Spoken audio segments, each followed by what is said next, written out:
Welcome to Blue Collar Mystics, the under-the-hood approach to the depths of human consciousness. So many mysteries, so little time, so many big words. That's why we aim to take the mystical and make it practical, usable in your everyday life. And we want to hear from you. We want to hear your story. What happened when you started asking yourself the real questions? Like, who am I? What is this? Is it a hologram? Is this some kind of weird cosmic joke? Hey, these are the questions that we are trying to get to the bottom of as we explore the final rabbit hole together here as Blue Collar Mystics.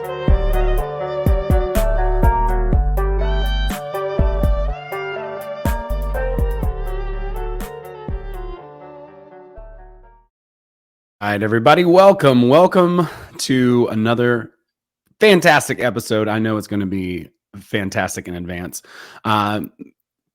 Today here on Blue Collar Mystics, I almost said the name of my last podcast. Be sure to check out all the links below. I'm really excited today. We have an author on the show, and she's going to tell us all about her book and her journey and all the transformations that she's gone through. Our good friend Samantha Jones, darling. We're going to uncover the story of why she goes by Samantha Jones, darling, and learn a little bit about the sunset on Malibu. And just before we get started, folks, just want to shout out to our friends at Content Safe for uploading this video on Rumble and BitChute and all the other crazy places on the internet. Be sure to subscribe to the show and rate it. Please do anything you can to help us out. It's absolutely free to give us a rating, to subscribe, to share. If this episode touches you, shoot it over to a friend. And I'm working on getting some picked cherries as well. And we'll learn a little bit more about that later on. I'm putting all that stuff in process, so stay tuned for that. But I'm really excited. This is going to be an awesome episode. I'm ecstatic to welcome my friend Samantha Jones, darling. Welcome. Hi, thank you. Oh, and I have never seen your podcast opening before, and I have to say, I just love it. Thank you. I just love it. I appreciate that. I was sitting there and I was like, oh my gosh, I wish I had my second book ready because I'm days away from finishing it. And well, we're just going to have to do this again because everything that's in the second book is basically everything you're talking about in your intro. Cool. Yeah, I think that's great. I'm so excited for you. That actually leads me into being able to say that. I think we have a little bit of a lag. Go ahead. And so I was going to say that actually leads me into being able to say that this book before and after to my life, and this is the beginning of what is happening now, the after, right? And so I don't know, I think that even for people who are already well into their spiritual journey, this book will be helpful and supportive and entertaining. And for people who are in the beginning of their after, as I was, this book will be supportive and helpful. So the next book that you're currently writing that you're almost finished with is basically a prequel to this book. Is that correct? Well, yes and no. When I was writing this, I tell this story in the book. I actually uncovered that I was a writer only a few years ago, and I wrote and wrote, and I had this book that was like this big. It was like, and I was like, wow. I can't release like Shantaram again, and so so the book like naturally split itself into a trilogy. And like Star Wars, I have released the middle one first. So this is the middle. And then the next book that will come after this in the chronological order is called Under the Solo Sun. I started traveling the world by myself, which I did for 5 years. And all of the things that happened, the things that I learned, and the amazing adventures that I had. And then the first episode, so to speak, is I'm calling it before I knew the sun. And that is going to, in my youth, in my childhood, in my adult life that was unfortunate and caused all the things. And to be honest, I actually did want to release that first book. I wrote it to heal, and I was like, okay, I've healed. It has done its job. Let me put it off to the side now, and thank you. And then, to be honest, my angelic team was like, hey, you have free will, and we get that, but like we really like you to reconsider that decision. And then they started seeing all of these images of all and stories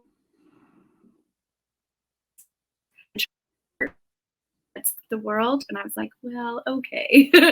So I pulled it back out of the closet and working on that to finish as well. Okay, very, very cool. Okay, well, cool. So The Sunset on Malibu is your current book. Is it the first book you've published? Mhm. Awesome. It is. It's my first book I've published. Tell us all about it. Well, it starts with, well, the reason that I wrote this book is because it's a story about me going to treatment and going to rehab, treatment, rehab, same diff. And I'm not the first person to write a book about going to treatment or, about, going into recovery and how that saved me. But I tell this story because two things. One, I'm a success story of a different feather, in that when you go to treatment, there is this, idea or preconditioned thought that we all have that that you will never be able to have fun again, that you'll never be able to drink again, you'll never be able to have a joint with your friends again, you'll never be able to do anything fun ever again. And that's not necessarily true. It's not true for everyone, and it wasn't true for me. And 6 years later, I now will occasionally have a drink. I like wine, I like drinks, but I don't go out and drink like I used to. I enjoy cannabis with friends, and I use plant medicines for ceremonies and for spiritual experiences and to grow and to learn.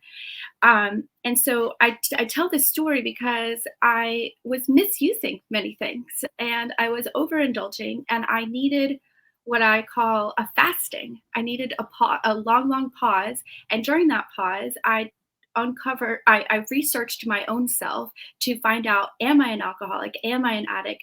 And if I was, that was going to be okay with me. I was where I needed to be to deal with that. And if I wasn't, then I could, restart my life and go on in a new way, which is what I did. But I went in with the idea that I don't know the answer. And I jumped into the healing and the programs and all the things that were offered to me fully to experience them, to learn from them, and to really just to explore myself and restore myself. Very cool. Yeah.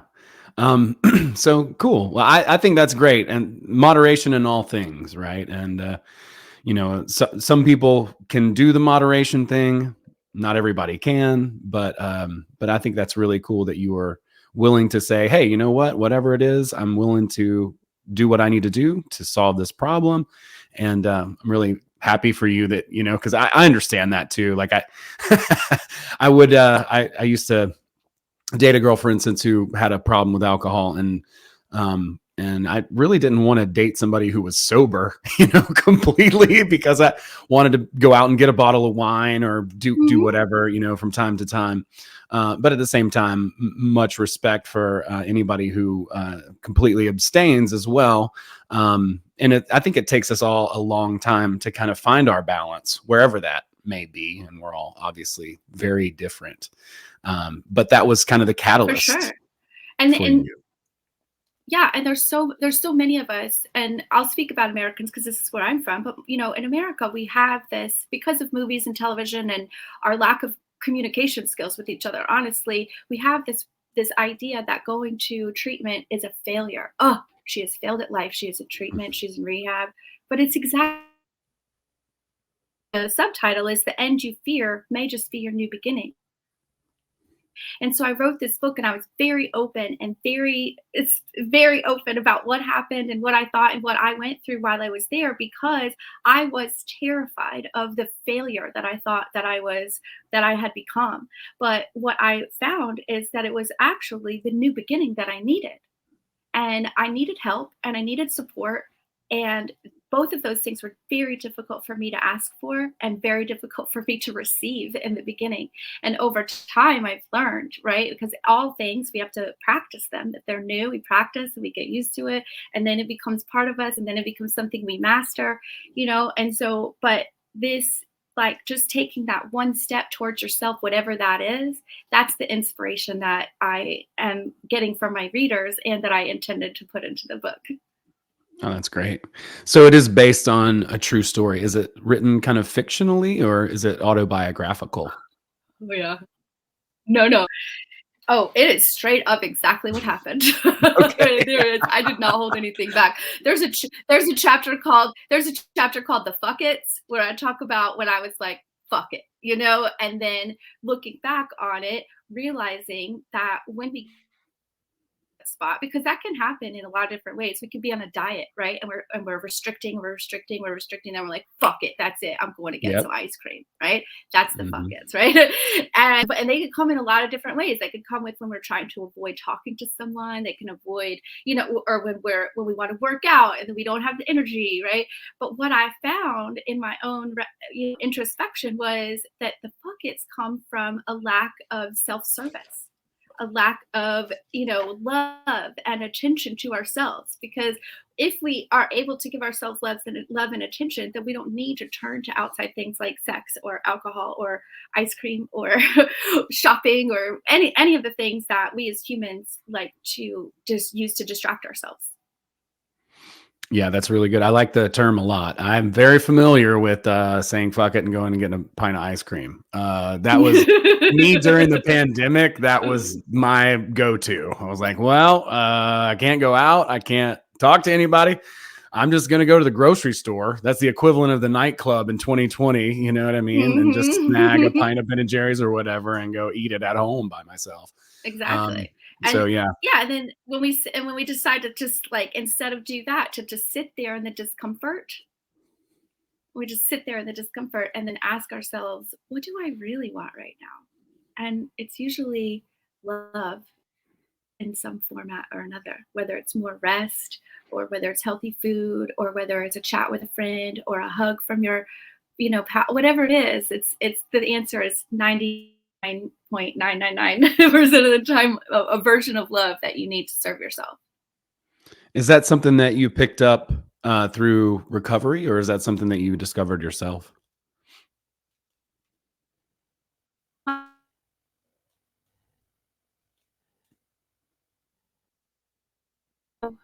Oh, sorry, there was like a little glitch. Yeah. When just when I was just looking inward and trying to figure out, like, why did I do that? What was I missing? What did I need? Because that was the thing that going to treatment really opened for me, was learning how to serve myself the things that I need rather than looking outside myself for comfort. Yeah, that's really good. Awesome. Yeah. So so I'm sure so when did you so let's backtrack to you discovering that you're a writer, because creativity is something I'm very passionate about, and I really want to encourage as many people as possible to pursue creative endeavors, their artistic talent. Most people think they're not even creative at all. Maybe we can talk a little bit about your self discovery with that, with writing.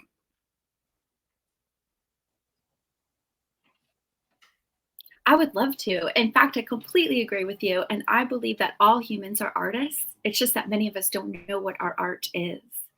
And I was that same kind of artist. I spent my whole life around artists and loving artists, and every man I was ever in love with was an artist, but I never saw myself as one, even though I totally am. But I didn't know that until I went through this process of self-discovery. And it actually, funny enough that you asked, this story is in the book too. And after the treatment portion was over and I was, by myself and, working the system and the things that I had learned on my own, I started working with a health coach for the first time. And this was 2016. So it was like the beginning of the wave of that happening. So I didn't even know what it was. And excuse me, it was a friend of mine that I used to work with. And she was like, hey, I've been doing yoga teaching and I'm moving into this. Do you want to be a practice client? And I was like, talk to you every week, an hour and get, homework. Okay, I'll do it. And so I started. So she wanted me to document and keep a food journal and write down everything that I was eating. And I was like, okay, I could do that. But then there was like a moment where I could like feel her not saying everything. And I was like, what else? And she's like, well, the other thing that you have to do is to write down how you feel before you eat and after you eat, whether it's like you feel tired or happy or sad or full or anything at all, right? And I was like, okay, like those don't make any sense, but I'll do it. And what was so interesting that happened for me is a couple of things. One, checking in with myself 3 or 4 or 5 times a day to see how I feel was incredibly supportive and helpful to the development of my relationship with myself, right? I'm like, oh, you're tired. Let's have a rest. Oh, you're hungry. Let's have a snack, right? So checking with myself all the time. But then the actual writing of how I feel on the page opened up this massive portal. And it just all of a sudden, after like 2 weeks, I wrote everything down ever for the rest of my life now. And now all I do is write and write and write about how I feel and what I think. And it took about 2 or 3 months after that first initial thing happened, where I was sitting there in my bed and I heard myself say, I was like, I think I'm going to write some books. And then I just kept going, and now I do. That's what I do. Is just write books now. I love the simplicity of that, for the record, because I think so many people overcomplicate it. I'm not creative. I could never do something like that. It's so hard. How do people do that? And really, I mean, like I use the artist way to kind of propel myself, which is kind of similar to what you're talking about. You started with, food journaling with your friend. And, one of the things she says is just wake up and write morning pages, just basically like mentally vomit and just throw whatever you want to on the page. And I actually have a couple of friends who one of my friends checked in with me and he was like, do you go back through your morning pages? And I was like, yeah, sometimes actually I do, because I think a lot of the things that would just be kind of going on in the back of my mind that I may or may not have noticed come Mm-hmm. out when I sit down to write. And then I can kind of really actually track my progress. It's very incremental. It's very slow, but I can see it. If I look back 3 months, 6 months ago, I Mm-hmm. can see things that I've struggled with and see where I'm at now and be like, oh shit, like I actually solved that problem, by acknowledging it first and then suffering through it for months and months and months. Yeah. And then, these things all, kind of push and develop. And then, and I think also for me too, just kind of getting the gunk out. And then when I sit down to write something intentionally, like all Mm-hmm. the trash is gone. So for me, it's been very helpful in that respect. I think that's so cool. I love the momentum of that and how that simple catalyst has brought you all the way to publishing your book. Can we talk Yeah. about how you decided to publish it and Yeah. what inspired you to put it out there? Well, I don't know if inspired is the word. I believe that we all came to Earth with a certain mission, and this is part of my mission. And I honestly, I've had this conversation with a couple people before, because when you meet me, I have so much energy and I'm like this big ball of sunshine. I'm like, yeah, right. But really, I'm very introverted also, and I don't really enjoy putting all this out there for the world. To really be honest, I'm doing it because I volunteered for this mission, and I'm fulfilling my duties as the light worker and star seed and storyteller that I have been for many generations or many lifetimes, and now I'm just doing it again. and That's and awesome. like step and each time I step into it, it gets more comfortable and it gets more of who I am, right? But in the beginning, I'm just like, ah, like, are you sure? No, what? No, okay, okay, okay, right? And so it was a little bit like, that I was meant to do it, and a little bit like I was required to do it. and then a little bit like I volunteer to do it. I like that. That's a lot of courage on display. Maybe we could talk to touch on that just a little bit. Maybe what that's like, just kind of going through that, like, the kind of struggle and the conflict that's internal as you're trying to complete this mission that you feel, and I think we all understand and can relate to that, or I hope we can at least. If Yeah. not, hopefully we're digging into to get closer to that. But if we can, I think it's that's amazing, and I think it will. If you weren't inspired, which I get, right? Like I sit down a lot and I'm just like, okay, well, I'm just going through the motions, and often sometimes great ideas do come, and I do have breakthroughs when I'm just going through the motions, but it does take Hmm. courage and boldness and discipline, frankly, to just keep Yes. showing up. And talk a little bit about Yes. that. Well, it's so I am so glad that you asked this question because it gives me the opportunity to say that I have written this twice. And 2 years ago, February of 2020, I was a week away from publishing it. And the first time that I wrote this book, it was called The Buffet Principle. And I was 2 weeks away from publishing it. Now, the Buffet Principle story is in that on Malibu, right?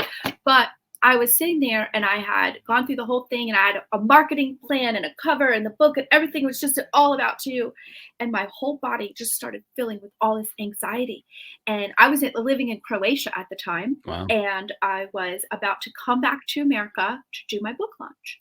And everything in my whole body, like every day, and it just kept getting worse and worse and worse. And like me and anxiety, we're friends. Like I know her and I know what she's trying to do. And I was like, what is this? And I couldn't put my finger on it. I couldn't put my finger on it. So I realized that that story, it was a it was what happened, but it wasn't what I wanted to say, and it wasn't right yet. And I actually pulled the whole thing 2 weeks before publishing and shut the whole project down. And everybody was like, "What are you doing?" And then I had to, and I had to live with like the judgment of everyone. Like, why would I do that with no explanation, right? Because I'd been like telling everybody, "I'm writing books. I'm writing books. I'm gonna put it, this whole thing on Facebook, on Instagram, everywhere." And then I was just like, "Nope, sorry." And then 2 years later, now I'm publishing it. And I tell you all that so everybody can know that sometimes some shot or the third or the fourth shot. But as you said, to just keep showing up until it aligns with who you are and what you want to say. And the thing is that the creation of this book aligned me with what I wanted to say, right? And who I am by getting clear about what I wanted to say on earth, right? Like, what am I here to do? And so the first time it was, as you said, it was like vomit, right? And I just got it all out. And a lot of those words are in here because I'm a great writer. And I just, there it was. And so I pulled that, but then I put it in, I pulled back and I was like, you know what, let me create an experience for the reader to go through that shows them my fear and my perseverance and my I have no idea what's going on, and then learning, right? Right? Away from things that didn't align with me anymore, and how I had to step into myself over and over and over again. And that's why, you know what I mean? So like, does that make sense? Oh, absolutely. Yeah. I mean, you hear the story all the time when someone is talking about how they got to where they are, their testimony or whatever. And they say, if I knew it was going to be this hard, I don't know that I would have done it. And I know how that can be, right? Like when you're working on a goal and then it just doesn't seem like it's panning out and it's frustrating and you see the light at the end of the tunnel, but then all of a sudden it's not as close as you thought it was, but you came all this way. And so I think sometimes we catch a glimpse of what we want to do or what we're attempting to do, the goal that we're trying to accomplish, and it seems like it just kind of moves a little bit further down the road, which is frustrating. But at the same time, if we don't continue down that path, then it doesn't happen. So I think it takes a lot of courage and a lot of um, just stick to itiveness, discipline, to continue doing that. It's almost like the universe is breadcrumbing us. Like, come on, and then you do the thing and you're like, okay, I've done all this stuff. And then it's like, well, yeah, you have, but you're not quite there yet. So I have to say, it's impressive to see you continuing to go even after that, right? Like, because that's kind of embarrassing. Like, I understand, like, you had to feel kind of silly, right? Like, I'm gonna do this thing. You're telling everybody, I'm gonna do this thing, and here we go, and in 2 weeks or however long, and then all of a sudden, like, oh, hold up, tap the brakes. We gotta Mhm. we Yeah. gotta change this thing. Yeah. And the thing is I didn't know what needed to be changed at the time. I just knew it wasn't Sure. right. And Of what course. had happened is that I was basically, there's a formula for everything, right? Especially in our country. We like systems, we like formulas.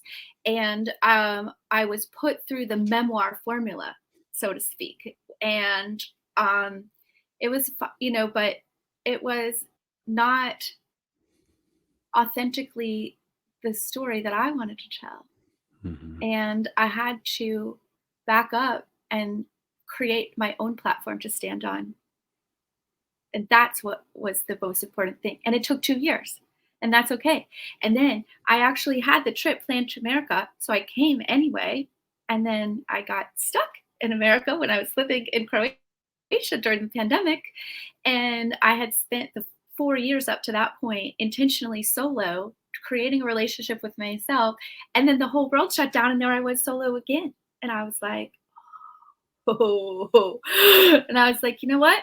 All right, let's fucking dig in, man. And that's what I said to the angels. I looked at them and I looked up at the sky and I said, all right, let's go deeper. And we did, and we did, and we did. And I kept going, and I kept going. And I found my voice, my actual voice. I found my writing style. I found my purpose. I found my platform. So I actually feel very proud that I did that embarrassing thing, so to speak, because I needed to learn to listen to my instincts and my authority and my voice and create all of those things so I could stand and say, this is what happened to me without fear, without shame, without judgment, without embarrassment of any kind. That's great. Yeah, you recalibrated and made the adjustment and went on. So, if you're in the middle of some Exactly. sort of pursuit out there and you're listening to this, be like Samantha and take the feedback, relax. Yeah. Everything's going to take longer than you think it is anyway, or at least for the most part it is. And anything worth doing is going to have some unforeseen challenges that you could not account for when you begin that endeavor. So, and Yeah, that's and awesome. Leonardo da Vinci, sorry, I didn't mean to interrupt. Leonardo da Vinci says that true art is never complete. Yeah, I think that's really, really good. Yeah, I mean, I mean, you have to at some point let loose and put it out there as you've done. Mhm. But if in 5 years from now, you're probably going to look at this book and say, well, I would change this or that or whatever potentially down the road, or like in Well, music actually, or it's in. not 5 years. It's not 5 years from now. I called my editor, that helped me with this, 2 days after I published it, and I was like, "What were you thinking? Why did you let me say this?" I was like, "I hate this book. I hate every word." And he started dying laughing, and I was like, "This isn't funny." It was like, "No, it is." I said, "Why?" He said, "Because every good writer does this."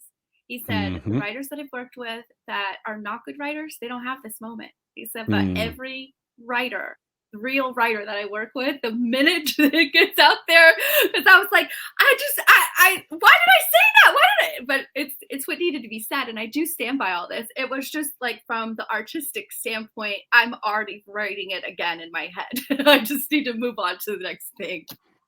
I totally get it. It's a little bit like a buyer's remorse, when you put that thing out there and you're like, wait, no, wait, I'm not ready.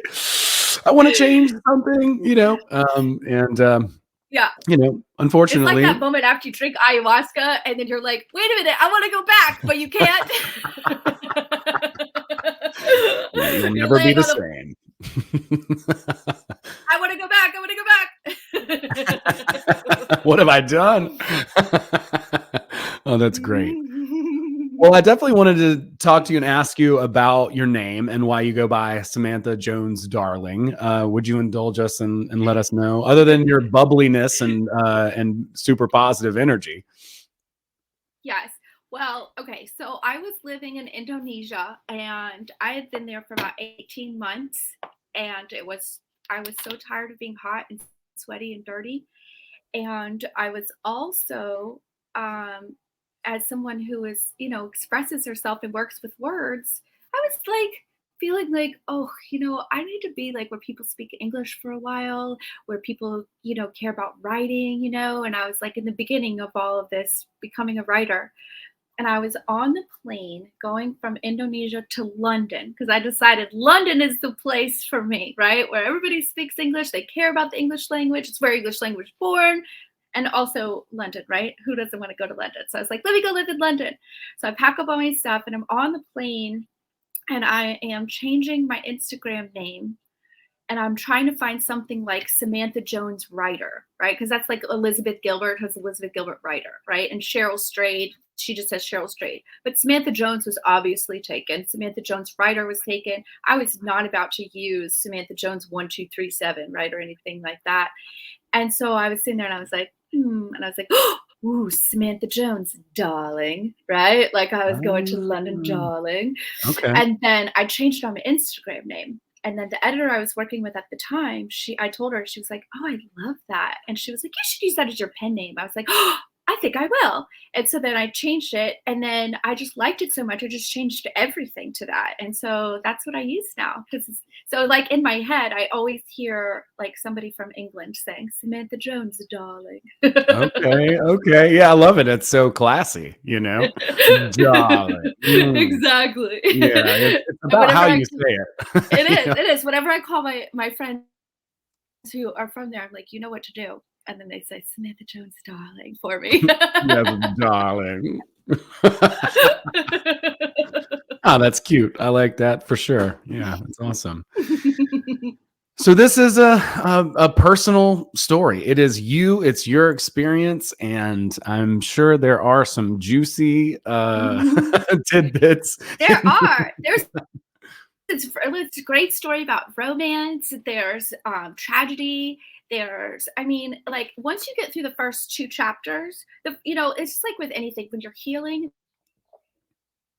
you get through that and it kind of opens up.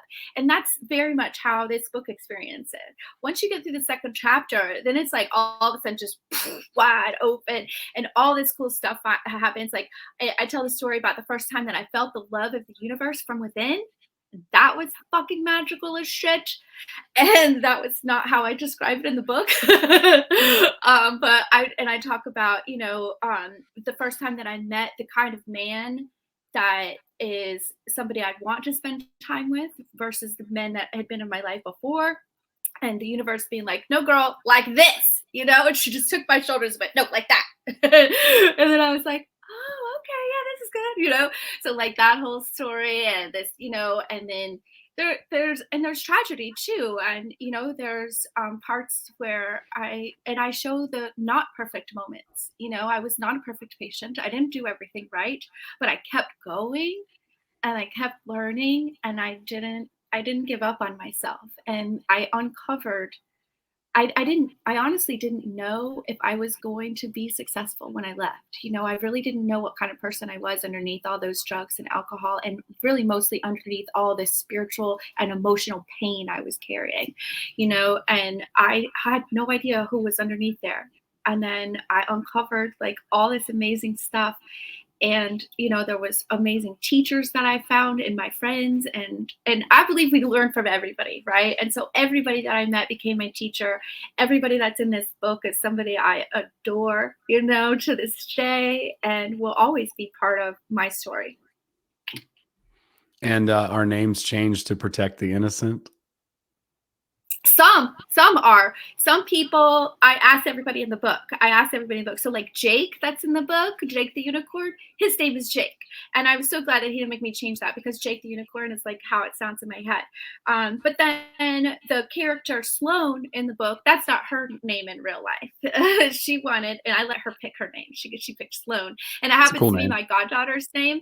So it's not about that, but it was just, so I let some people pick their names and then everybody else. And then I actually went really far into protecting the people in this story from being recognized. And I wanted this very much to,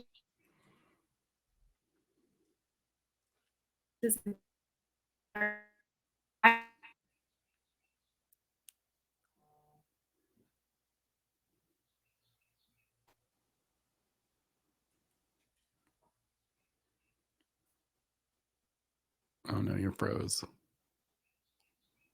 No, don't freeze. Okay, are you back I can now? still hear you. Okay, cool. You were frozen for a second, so I didn't catch a lot of that. But you were saying like Sloane. That's kind of where we dropped off. But some of the people in the book, their names were changed. Other Oh, people's not. Some people got to choose their names. yes. Yes, and I want to say that I went to great lengths to intentionally tell only my side of the story and not tell other people's stories. Like there's people Sure. in my story that were there, but I don't tell their stories. And I checked with everyone in the story to make sure what I said was okay. And I had a couple of people who are in AA read my book before I published it, just to me that I had honored the program in the way that I wanted to, because I'm not in AA right now, but I was, and it helped a lot. And I wanted to make sure that, that people saw that it's a tool that can be used, that it doesn't have to be a lifetime commitment for it to be useful. I like that a lot. I definitely agree with that, and I know I'm not the only one when it comes to that. It is like I think that's a really great way to put it. It doesn't have to be a long term commitment, but an excellent tool, and perhaps it is a lifelong endeavor for you, but maybe not for everybody. I think that's really cool. I would love to know just a little bit about, you're talking about uncovering, and that process to really get to know you yourself. Can you talk a little bit about going through some of these different experiences, and what some of those, maybe a couple of those, maybe just highlight a lesson or two from your experience? Yes, I will happily talk about how I learned to show up for myself, Okay. because I did not know how to do that. I did not know how to, and it's part of loving ourselves, right? Showing up for what matters to us. But I had never been taught that, and I didn't know how to do that. I had spent my life showing up for things because I had to. You have to go to work, you have to go to school. But at this point, I did not have to do any of these things, but I knew that I needed to do something to save myself, and I didn't know what that was. And so I learned not just from AA, but from the whole thing, but mostly from watching these women show up religiously, relentlessly, over and over and over again for themselves. And what they said was, listen, nobody's going to bring the medicine of healing to you, but it's here, and we will come and get you. We will give you a babysitter. We will have snacks. We will have whatever you need, but you have to come here. And having to do that over and over and over and over for myself, and then finding the medicine that I needed in that, it really changed how I am now, because now I'm like, oh, I know what I need. I need to get up. I need to do this. I need to do that. Now I don't do everything that they said. I do what I know I need, right? At first I did what they said, and then I was like, okay, now I did what you said. Now I'm going to do what I said in the way that you taught me. And that is one of my most favorite lessons that I learned. And I use it every single day.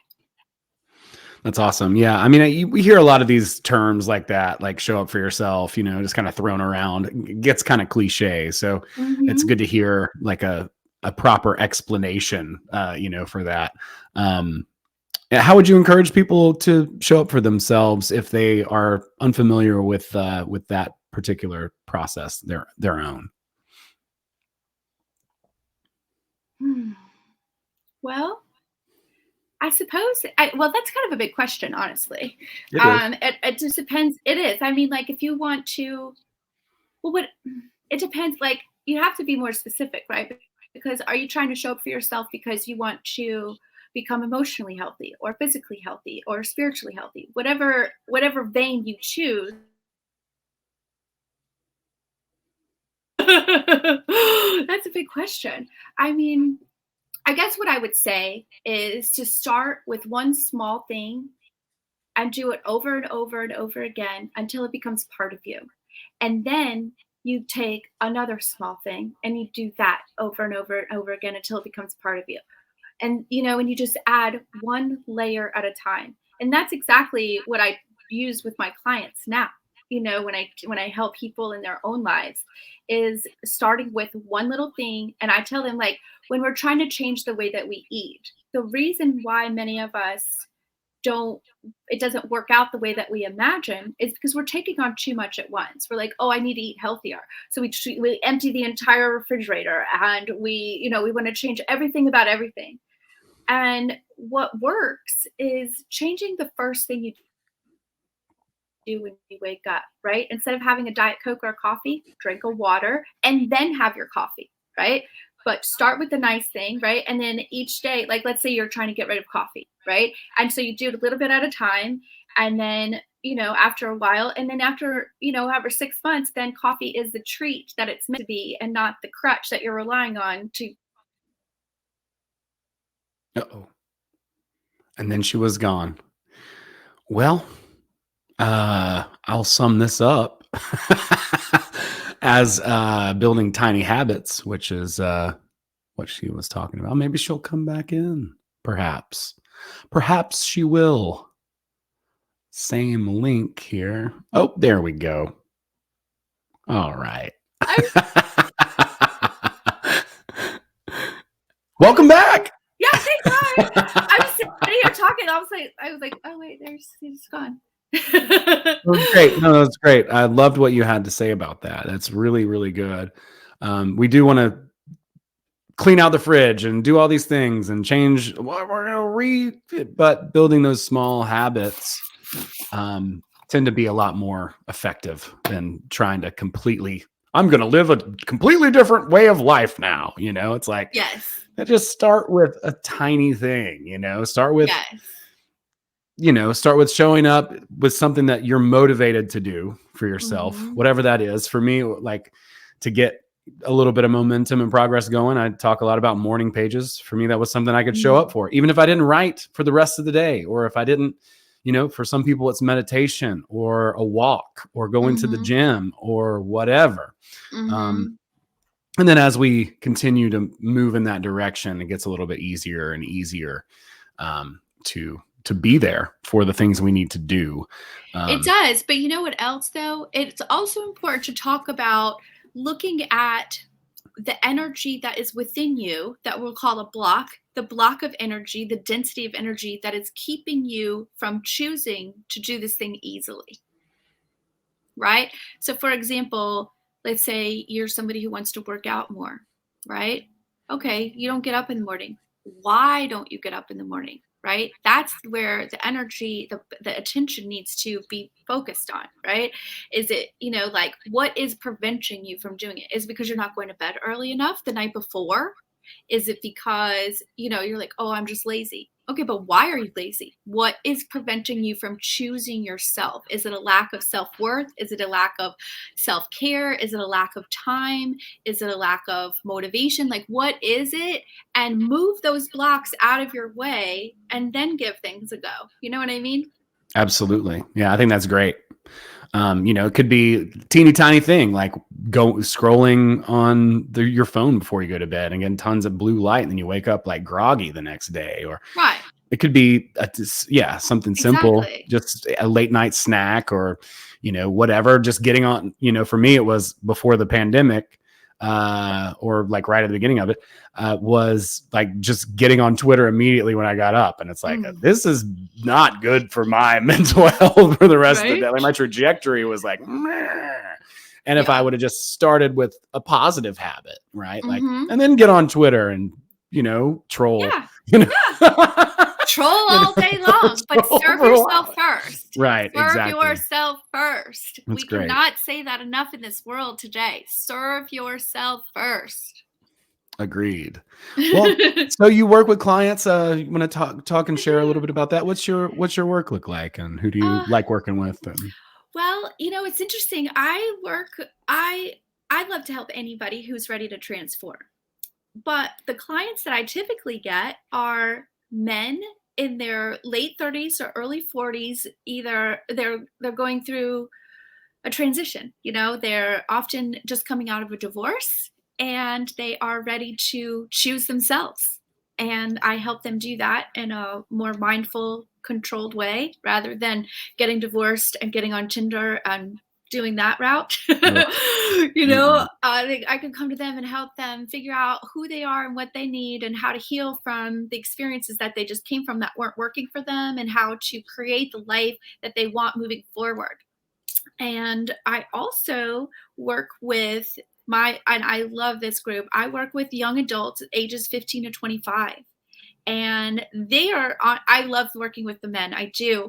I love it all, but I more love the young adults because they are so thirsty for knowledge and so open to things being more intuitive and more being more sensitive to themselves, because they haven't been overwhelmed by the world quite yet, and they have less conditioning to let go of to do the right things. And also because they are going to be parents soon, and I want to help them figure out who they are before they start having kids who also won't know who they are. And so the next book that I'm coming out with is called the We Explore to Restore Travel Academy, a school for life around the globe, starting right where you are. And this is the program that I take them through, where it teaches them how to be a human on Earth, and how to take care of themselves, and I'm creating within it ambassadors of connection and confidence. And so they will know who they are, because they will be confident in who they are because they will know who they are. And they will go out into the world and have love because they are love, right? And they will radiate love and sunshine because that they've connected to that on the inside. And so I'm hoping to get those young adults, lots and lots of them, and change the world one little human at a time. That's the best way. It's the only real way. Yeah, that's awesome. Yeah. Well, that's great. Well, I love that. I think that's all great. I love what you're doing to help men, and avoiding Tinderella, ugh. And I also have a lot of respect and just appreciation for helping people who are younger too, for you doing that. That's awesome to be a little bit of a light post for them. That is one of the things for me that I've had to kind of work through my own, sort of trauma. Like my parents had me very young. My mom was 19. So it's like she had no idea who she was when she had me. And my dad really probably didn't know too much either, right? Like back in the day, we didn't have things like the internet. So access to information was a little bit more difficult to find, especially some of the stuff that we're interested in today. So, yes. I want to get them out there young so they can, because here's the thing is we cannot stop the waves of life from crashing on the shores of our soul, but we can learn how to ride them with grace and strength. Right. And that's what I want to do for humanity, anyone at all. Right. I can help them, because we can't avoid grief. We can't avoid loss. We can't avoid overstimulation. Right. We can't avoid the negative things that are in this world, because if we all moved to the country and lived by ourselves, there would be no space left. Right. And so but what I want to help people do is create a relationship with themselves so they can thrive in community. Right? Is we all know how to serve ourselves, then basically that's all you have to do. It's just yourself. And then if everybody's serving themselves, then we all get to live in a healthy community. That's great. Yep. I love it. I think you're doing excellent work. I'm excited. I can't wait to check out your book. Yeah, we'll share this around. What's the best way for people to get in touch with you, to follow you, to find your work? How can they do that? SamanthaJonesDarling.com is my website. Samantha Jones Darling is my Facebook. Samantha Jones Darling is my Instagram. And Samantha Jones Darling is my YouTube channel. So I have my name on a little bit of everything. Google Samantha Jones Darling. No, I will have links for all those in the show notes of this episode. So everybody go check it out. I'll also put a link to your book isn't it Amazon? It is on Amazon. Okay, cool. So I'll put a link to that as well. And go and check out Samantha's work and inquire with her if you think you might be a good fit to work together. I wanted to say thank you so much for coming on the show. I really appreciate it. It's been great catching up, and I'm excited. We definitely got to do this again. Yeah, definitely. Well, I'll hit you up in a couple of weeks when I'm done with this other one. Okay, all right. We're rolling. Now that I know my voice and I know my platform, it's going like this. That's excellent. I love that. Well, what a great example, for these folks, especially younger or older. It doesn't matter. You can find your voice. I just want everybody to know I am 46 years old. I started everything over when I was 40. And there, I only say that because it doesn't matter what your age is. If you are out of alignment, just go get an alignment. You certainly don't look 46. Well, I'm in the dark and wearing makeup. Well, you have a very youthful I do. energy and exuberance. You should see my sister. She is 40 and she looks 15. That's confusing. Yes. Well, I guess I should also mention that. Well, no. Yes. Okay. I'm going to stop talking now. Okay. All right. I have to do this. Here's this book. Go buy this book, everybody. Yes, buy the book. I'll put the link in the show notes. There's good stuff in here. It's fun. Cool. It's funny. There's Bugs Bunny references. Oh, I love Bugs Bunny. One of my favorites. I know. He was my editor was like, "What does this mean?" I said, "You just leave that alone." Fair enough. Well, awesome. Thank you so much for sharing with us. And everybody go check it out. This is really cool. Check out all of Samantha's links in the show notes. Instagram, I'll put in there as well. Amazon, you name it. Awesome. Thank you so much for sharing some time with us. And much love, many blessings to you.